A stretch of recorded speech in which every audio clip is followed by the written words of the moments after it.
The Fed dropped their rate last week. So what does that mean for refinancing? Does it make sense? Should you do it? Well, if you've got a 2.5% rate right now, it might not seem like such a good idea. However, number of things to consider.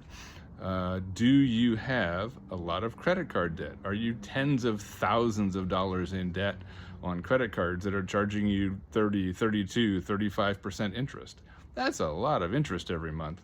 And maybe it makes sense to refinance off that 2.5% mortgage, get those credit cards paid off, and you might end up with a better overall cash flow because you're getting a better, what they call blended rate with regard to all your debt.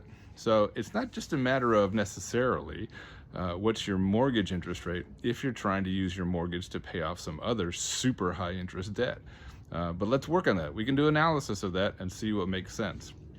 Maybe you've got a higher rate mortgage. Maybe you've bought in the last 2 or 3 years and your interest rate's in the 6 and the 7s. Does it make sense to refinance? Well, let's look at that.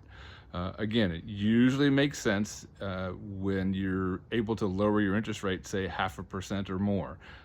But there's other circumstances involved. But you want to be thinking about that. Yeah, maybe if we work and restructure things, we can get you down into the 5s. I've seen that happen. I've done it. So it's possible. It might make sense, especially if you've got mortgage insurance on your payment right now. Can we get rid of it by refinancing it? So number of things to consider. It isn't necessarily just your current mortgage rate and how it compares to current market rates. Maybe there's other factors, but let's talk about them and see what makes sense for you.